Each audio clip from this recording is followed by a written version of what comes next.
Hello guys, welcome to study master. I am GS Rai. As you very well know कि हमारी important GK GS की question series चल रही है, जो कि आपके आने वाले सभी एग्जाम्स के लिए काफी इंपॉर्टेंट है। चाहे वो यूपी पीसीएस का एग्जाम हो, चाहे वो हरियाणा सिविल सर्विसेज का एग्जाम हो, चाहे वो हरियाणा पुलिस का एग्जाम हो, या फिर वो पंजाब पुलिस का एग्जाम हो।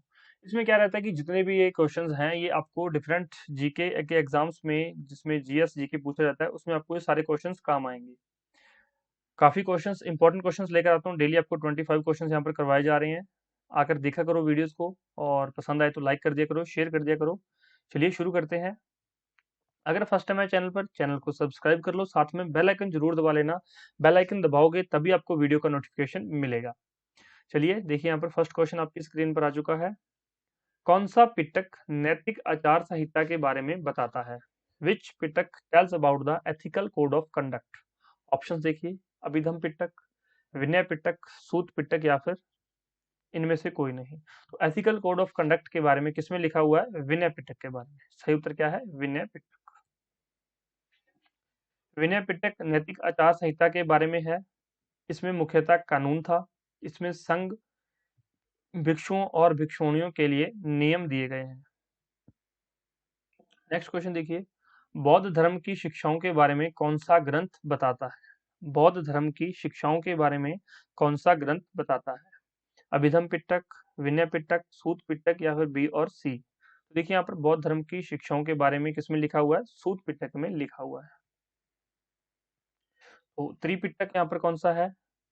तीन पिटारी बौद्ध धर्म का प्रमुख ग्रंथ है, जिसमें सभी बौद्ध संप्रदाय महायान, थेरवाद, वज्रयान, मूल सर्वस्तिवाद आदि मानते हैं।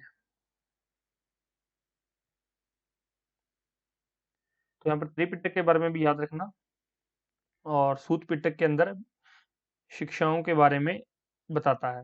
नेक्स्ट क्वेश्चन देखिए, कबीर किसके शिष्य थे? कबीर किसके शिष्य थे? डायरेक्ट क्वेश्चन आएगा, नहीं पढ़ा हुआ तो आप गलत करके आएंगे। कबीर किसके शिष्य थे? रामानंद, वल्लभाचार्य, चैतन्य महाप्रभु, या इनमें से कोई नहीं। तो जो कबीर थे वो रामानंद के शिष्य थे। ध्यान रहेगा आपको, कबीर रामानंद के शिष्य थे। और आगे फिर कबीर के भी 12 शिष्य थे, लेकिन आपको 12 के 12 नाम नहीं याद करने हैं। काफी ये यहाँ पर फिर लेंथी हो जाएगा। कबीर रामानंद के शिष्य थे। रामानंद भक्ति काल के प्रमुख संत थे। और कबीर के आगे फिर कितने शिष्य थे? 12 शिष्य। ये 12 नाम दिए हुए हैं, लेकिन ये याद नहीं रखने। इतना याद रखना कि उसकी 2 महिलाएं और बाकी 10 जो पुरुष उसके शिष्य थे। टोटल 12 शिष्य थे कबीर के। अकबरनामा किस भाषा में लिखा गया है? तो अकबरनामा किस भाषा में लिखा गया है? फारसी, चगताई, उर्दू, या फिर हिंदी? तो अकबरनामा जो यहाँ पर पर्शियन में, फारसी में लिखा गया है। सही उत्तर क्या है? ए। अकबरनामा की रचना जो है अबुल फजल ने की थी, और यह फारसी भाषा में लिखा गया है। नेक्स्ट क्वेश्चन देखिए, श्रीरंगपट्टनम की संधि का संबंध किस युद्ध से है? मैंने आपको बड़े अच्छे से करवाया था। आंग्ल मराठा युद्ध कब हुआ, आंग्ल मैसूर का तीसरा युद्ध, दूसरा युद्ध कब हुआ, किस संधि के साथ इन युद्धों का खात्मा हुआ था। तो वो सारी, अगर वो वीडियो नहीं देखी तो वो वीडियो जाकर स्टडी मास्टर की प्लेलिस्ट में पड़ी है, वहां पर जाकर आप लोग देख लीजिए। इसमें सारी चीजें अच्छे से बताई हुई थी। मैं आपको जीके जीएस का डिस्क्रिप्शन बॉक्स में लिंक दे दूंगा, वो आप प्लेलिस्ट में जाकर देख लीजिएगा वीडियोस को। श्रीरंगपट्टनम की संधि का संबंध किस युद्ध से है? द्वितीय अंग्ल मराठा युद्ध, तृतीय अंग्ल मैसूर युद्ध, तृतीय अंग्ल मराठा युद्ध, या फिर चतुर्थ अंग्ल मैसूर युद्ध? तो श्रीरंगपट्टनम की संधि का संबंध किससे है? तीसरे अंग्ल मैसूर युद्ध से है। ये कब हुई थी? ये 1772 में हुई थी श्रीरंगपट्टनम की संधि, ट्रीटी ऑफ श्रीरंगपट्टनम। तृतीय अंग्ल मैसूर युद्ध के बाद 18 मार्च 1772 को श्रीरंगपट्टनम की संधि पर हस्ताक्षर किए गए थे।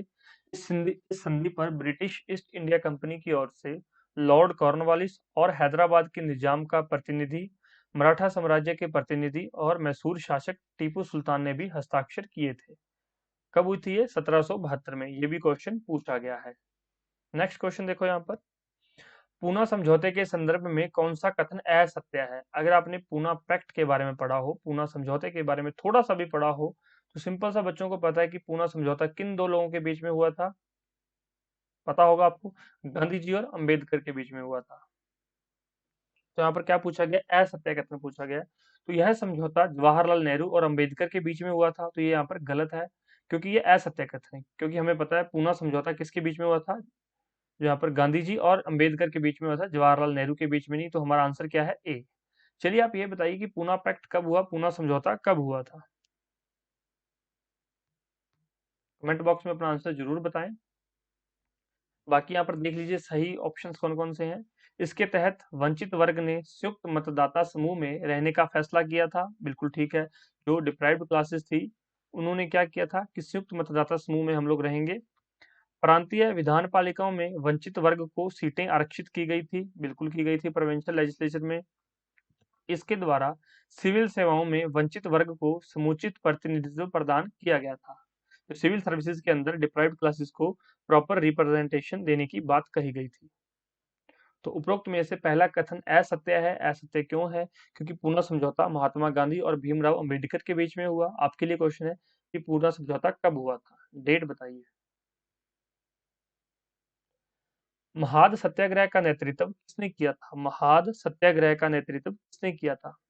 महात्मा गांधी ने, डॉक्टर भीमराव अंबेडकर ने, आचार्य विनोबा भावे ने, या फिर बाल गंगाधर तिलक ने? तो महाद सत्याग्रह का नेतृत्व किसने किया था? डॉक्टर बी आर अम्बेडकर ने। कब किया था? 1927 में, 1927 के अंदर।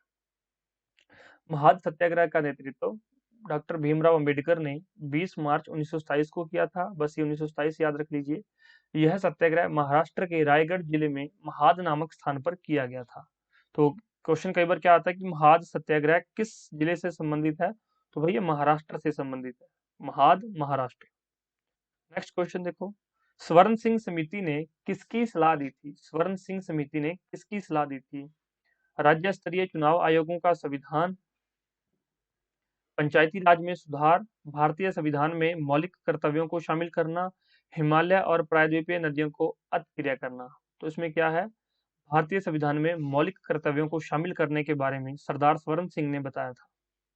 देखिए यहाँ पर 1976 में कांग्रेस पार्टी ने आंतरिक आपातकाल, जो कि 1975 टू 1977 के अंदर संचालन के दौरान मौलिक कर्तव्यों, आवश्यकता और आवश्यकता के बारे में सिफारिशों करने के लिए सरदार स्वर्ण सिंह समिति की स्थापना की थी। तो कब की गई थी? 1976 में सरदार स्वर्ण सिंह समिति की स्थापना की गई थी।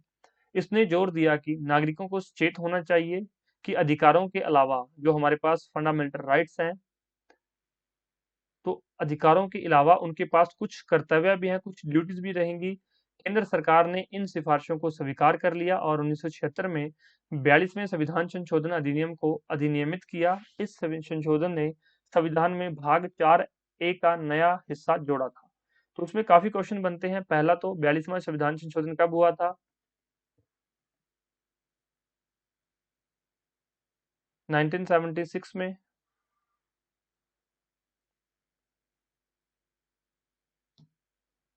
दूसरा क्वेश्चन यहाँ पर क्या है कि ये कब जोड़े गए थे? तो 1976 में जोड़े गए थे। किस समिति के द्वारा? सरदार स्वर्ण सिंह समिति।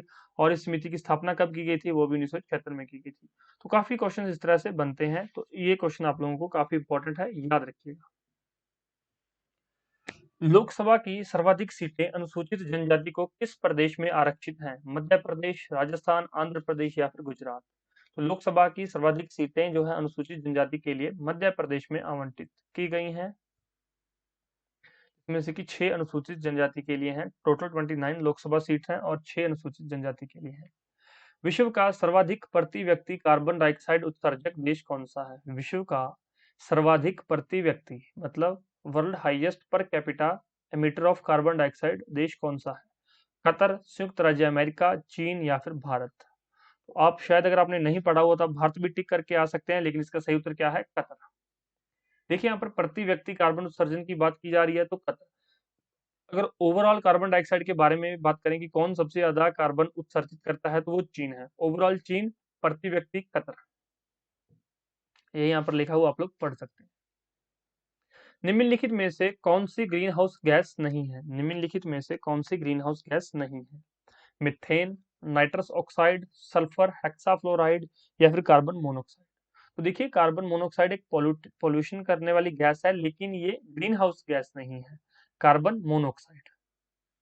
ठीक है, याद रहेगा आपको, कार्बन मोनोऑक्साइड जो एक ग्रीन हाउस गैस नहीं है। नेक्स्ट क्वेश्चन देखिए, इकोलॉजी शब्द किसने प्रतिपादित किया? सिंपल सा क्वेश्चन है, हर एग्जाम में पूछ लिया जाता है। इकोलॉजी शब्द किसने प्रतिपादित किया?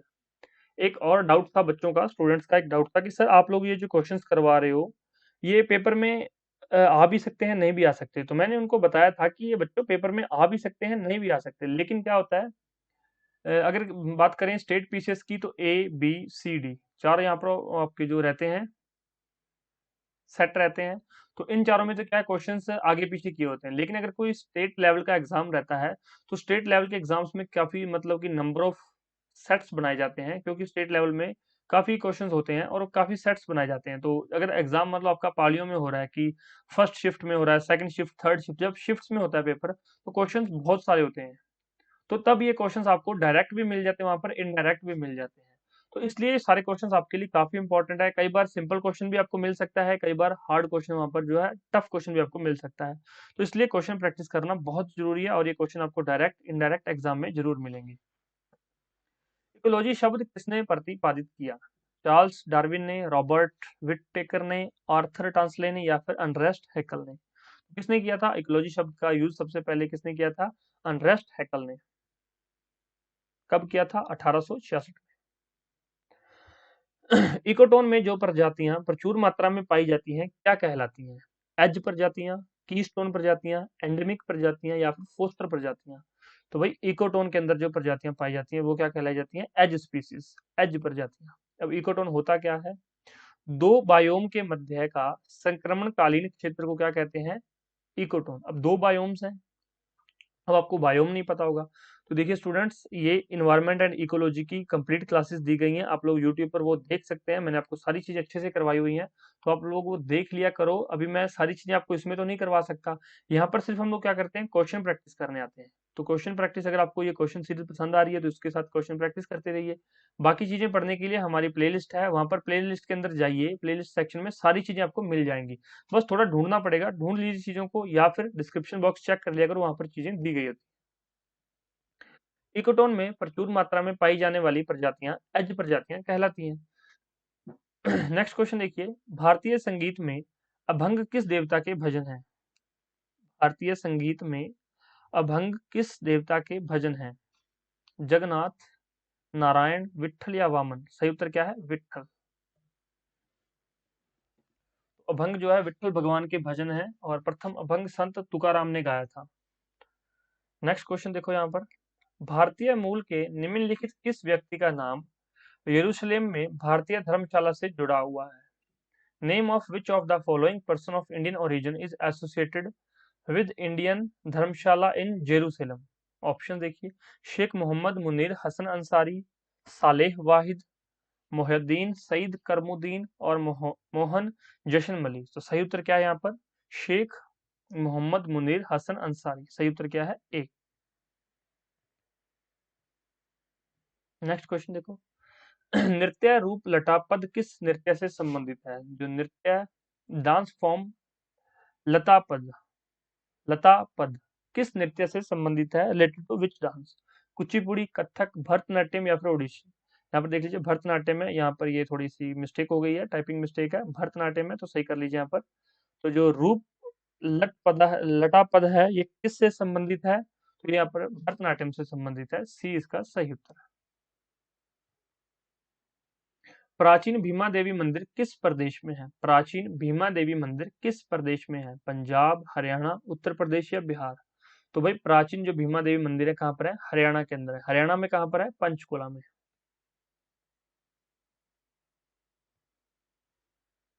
भीमा देवी मंदिर को उत्तर भारत का खजुराहो भी कहा जाता है। भीमा देवी मंदिर को उत्तर भारत का खजुराहो कहा जाता है। अगर कोई आपसे पूछ ले कि नॉर्थ इंडिया का खजुराहो किसे कहा जाता है, तो भीमा देवी मंदिर कहाँ पर है? पंचकुला जिले में। नेक्स्ट क्वेश्चन देखो, मृदा का सॉरी मृदा नहीं है, मुद्रा है। मृदा तो ज्योग्राफी में होती है और मुद्रा इकोनॉमी में है, तो ये ध्यान रखना। मुद्रा का अवमूल्यन भुगतान घाटे के संतुलन को सही कर सकता है, क्योंकि अब देखिए डीवैल्यूएशन ऑफ करेंसी। अब डीवैल्यूएशन क्या है? कि करेंसी की वैल्यू घटा देना। Correct the balance of payment deficit. तो जो बीओपी होता है, बैलेंस ऑफ पेमेंट डेफिसिट है, इसको कैसे घटा सकता है? पहले तो मैं बताता हूँ डीवैल्यूएशन क्या होता है। देखिए, मान लीजिए लेट $1 में कितने रुपीज आ रहे हैं? 70 रुपीज आ रहे हैं। हमने क्या किया? रुपीज को डी वैल्यू कर दिया। अब $1 में कितने रुपीज आ रहे हैं? 75 रुपीज। मतलब हमने रुपए की वैल्यू को क्या कर दिया? घटा दिया, उसको बोलते हैं डीवैल्यूएशन। ठीक है, डीवैल्यूएशन मतलब उसकी वैल्यू को घटाना, अवमूल्यन। और एक होता है डीमोनेटाइजेशन। डीमोनेटाइजेशन मतलब नोटबंदी करना, वो एक अलग चीज है। डीमोनेटाइजेशन, डीवैल्यूएशन अलग है। तो आई होप आपको यहाँ से समझ आ गया होगा कि डीवैल्यूएशन का क्या मतलब है। चलिए क्वेश्चन को पढ़ते हैं। मुद्रा का अवमूल्यन भुगतान घाटे के संतुलन को सही कर सकता है, क्योंकि क्यों कर सकता है, ऑप्शंस देख लीजिए यहाँ पर। यह विदेशी मुद्रा में निर्यात की कीमत कम करता है। निर्यात का क्या मतलब है, एक्सपोर्ट। और घरेलू मुद्रा में आयात की कीमत को बढ़ाता है। यहाँ पर देखिए पहला ही ऑप्शन यहाँ पर ठीक है। जब हमने यहाँ पर डिवैल्यूएशन कर दी यहाँ पर, तो क्या हो जाएगा, विदेशी मुद्रा में निर्यात की कीमत क्या हो जाएगी, कम हो जाएगी। और घरेलू मुद्रा में आयात की कीमत बढ़ जाएगी। तो यहाँ पर जो भुगतान घाटे का संतुलन है वो ठीक हो जाएगा। बाकी ऑप्शन यहाँ पर गलत है, हमें यहाँ पर सही आंसर बताना था। चलिए इसकी एक्सप्लेनेशन पढ़ लीजिए। अवमूल्यन एक मुद्रा और दूसरे के बीच में निश्चित विनिमय दर में गिरावट का संदर्भ होता है। देख लीजिए, fall in fixed exchange rate. अवमूल्यन का उपयोग शेष राशि घाटे को सही करने के लिए किया जाता है। तो अगर आपसे कोई क्वेश्चन पूछ ले कि बैलेंस ऑफ पेमेंट को ठीक करने के लिए, बैलेंस ऑफ पेमेंट को करेक्ट करने के लिए किसका यूज किया जाता है, तो डिवैल्यूएशन का मतलब अवमूल्यन का प्रयोग किया जाता है। लेकिन केवल अंतिम उपाय के रूप में घरेलू अर्थव्यवस्था पर इसका बड़ा असर पड़ता है। अवमूल्यन एक बीओपी घाटे को सही कर सकता है, क्योंकि यह विदेशी मुद्राओं के संदर्भ में विशेषज्ञों की कीमत कम करता है और घरेलू बाजार पर आयात की कीमत को बढ़ाता है। जब हम बैलेंस ऑफ पेमेंट को सही करना चाहते हैं तो क्या करते हैं हम लोग, एक्सपोर्ट ज्यादा करते हैं, इंपोर्ट कम करते हैं। इंपोर्ट कम कैसे होगा, मान लीजिए कोई चीज पहले $10 में आ रही थी, हमने डिवैल्यूएशन कर दिया मनी का, तो अब वो चीज क्या हो जाएगी, $12 की हो जाएगी। तो अभी हमें ज्यादा पैसे देने पड़ेंगे सेम चीज के लिए, तो हम लोग क्या करेंगे कि थोड़ी चीजें इंपोर्ट करेंगे, बाहर से इंपोर्ट कम करेंगे, और एक्सपोर्ट ज्यादा हो जाएगा हमारा, क्योंकि लोग मांगेंगे तो हम देंगे, डिमांड बढ़ेगी तो सप्लाई तो बढ़ेगी बढ़ेगी। तो इसलिए यहाँ पर बैलेंस ऑफ पेमेंट को सही करने के लिए किसका यूज किया जाता है, डिवैल्यूएशन का, अवमूल्यन का प्रयोग किया जाता है। इकोनॉमी की क्लासेस को अटेंड कर लीजिए। इकोनॉमी की स्पेशल एक प्लेलिस्ट बनाई गई है, डिस्क्रिप्शन बॉक्स में लिंक दिया गया है, या फिर प्लेलिस्ट में जाके देख लेना। इकोनॉमी बड़ी अच्छे से समझाई हुई वहां पर, हैंड रिटन नोट्स के द्वारा इकोनॉमी करवाई गई है, तो वो देख लेना। नाबार्ड में भारत सरकार का कितना हिस्सा है। तो सबसे पहला क्वेश्चन, तो नाबार्ड की फुल फॉर्म क्या है, मैंने आपको वीडियोस में बताया था नाबार्ड की फुल फॉर्म क्या है। नाबार्ड की स्थापना कब की गई थी, और इसका हेडक्वार्टर कहाँ है। यहाँ से क्वेश्चन बनने को बन सकता है, तो आप लोग मुझे ये बताइए, क्योंकि मैं आपको काफी चीजें बताता हूँ, तो आप लोग बताइए कि नाबार्ड की फुल फॉर्म क्या है, नाबार्ड की स्थापना कब हुई और इसका हेडक्वार्टर कहाँ पर है। नाबार्ड में भारत सरकार का कितना हिस्सा है, 55%, 51%, 99% या फिर 75। तो भारत सरकार का कितना हिस्सा है, 99%। तो राष्ट्रीय कृषि और ग्रामीण विकास बैंक की स्थापना 1982 में हुई थी। आरबीआई ने इसमें अपने शेयर बेच दिए हैं और अब इसमें भारत सरकार का 99% हिस्सा है। यह कृषि, एसएसआई और कॉटेज और गांव उद्योग के प्रचार के लिए क्रेडिट प्रदान करने के लिए स्थापित किया गया था। यह कृषि के क्षेत्र में सर्वोच्च संस्थान है। तो ये भी क्वेश्चन पूछा गया कि कृषि के क्षेत्र में सर्वोच्च संस्थान कौन सा है, नाबार्ड। इसको रेगुलेट कौन कर रहा था अब तक, आरबीआई। अभी इसमें 99% इसका किसका किसका हो गया, भारत सरकार का। तो इसका हेडक्वार्टर कहाँ है, हेडक्वार्टर जरूर बताइए। नाबार्ड की स्थापना 1982 में हुई थी, ये मैंने आपको यहाँ पर बता दिया है। भारत में खाद्य सुरक्षा और मानक अधिनियम कब पारित हुआ। भारत में खाद्य सुरक्षा और मानक अधिनियम कब पारित हुआ। ऑप्शंस देखिए, 2005, 2006, 2008 या 2011। भाई food safety and secure standard act कब पास हुआ था, 2006 के अंदर। लेकिन ये पास तो 2006 में हो गया था। अब इसमें देखिए, और ये फोर्स में कब आया था, 2011 में। लागू कब किया गया इसको, 2011 में लागू यहाँ पर किया गया था। भारत में अधिकतर किस प्रकार के वन पाए जाते हैं, ज्योग्राफी से क्वेश्चन है। भारत में अधिकतर किस प्रकार के वन पाए जाते हैं, उष्णकटिबंधीय पर्णपाती वन, सवाना व मरुस्थलीय वनस्पति, भूमध्य रेखीय सदाबहार, उष्णकटिबंधीय वर्षावन। तो भारत में उष्णकटिबंधीय पर्णपाती वन पाए जाते हैं, जिनको भी क्या बोलते हैं, मानसून वन भी कहा जाता है। तो इनका दूसरा नाम क्या है, उष्णकटिबंधीय पर्णपाती वन का ट्रॉपिकल डेसिडियस फॉरेस्ट क्या बोला जाता है, इनको मानसून फॉरेस्ट भी कहा जाता है। यह वन 70 से 200 सेंटीमीटर वर्षा वाले क्षेत्रों में पाए जाते हैं। इन वनों में चंदन, शीशम, महुआ, साल, टीक व बांस के वृक्ष पाए जाते हैं। ये डायरेक्ट आपसे पूछा जा सकता है। तो इसको याद रखिए, नोट डाउन करना है, नोट डाउन कर लीजिए। बिना ऑक्सीजन आपूर्ति के माउंट एवरेस्ट की चढ़ाई करने वाले पहले व्यक्ति कौन थे? बिना ऑक्सीजन आपूर्ति के माउंट एवरेस्ट की चढ़ाई करने वाले पहले व्यक्ति कौन थे? तो ये जो पहले व्यक्ति होते हैं, पहली महिला होती है, तो ये क्वेश्चन काफी इंपॉर्टेंट रहते हैं और ये सालों साल ऐसे क्वेश्चन पूछे जाते हैं। क्या नाम है इनका? Reinhold Messner. राइनहोल्ड मेसनर थे जो बिना ऑक्सीजन के ही माउंट एवरेस्ट पर गए थे, राइनहोल्ड मेसनर। तो ये किस देश से थे? ये जर्मनी के थे, राइनहोल्ड मेसनर। 1978 में पीटर हॉबलर के साथ इन्होंने बिना ऑक्सीजन के ही माउंट एवरेस्ट पर चढ़ाई की थी। और आपको पता है 8000 मीटर से अधिक ऊंचाई वाले पर्वतों पर भी चढ़ने का इन्होंने जो क्या बना रखा है, रिकॉर्ड बना रखा है।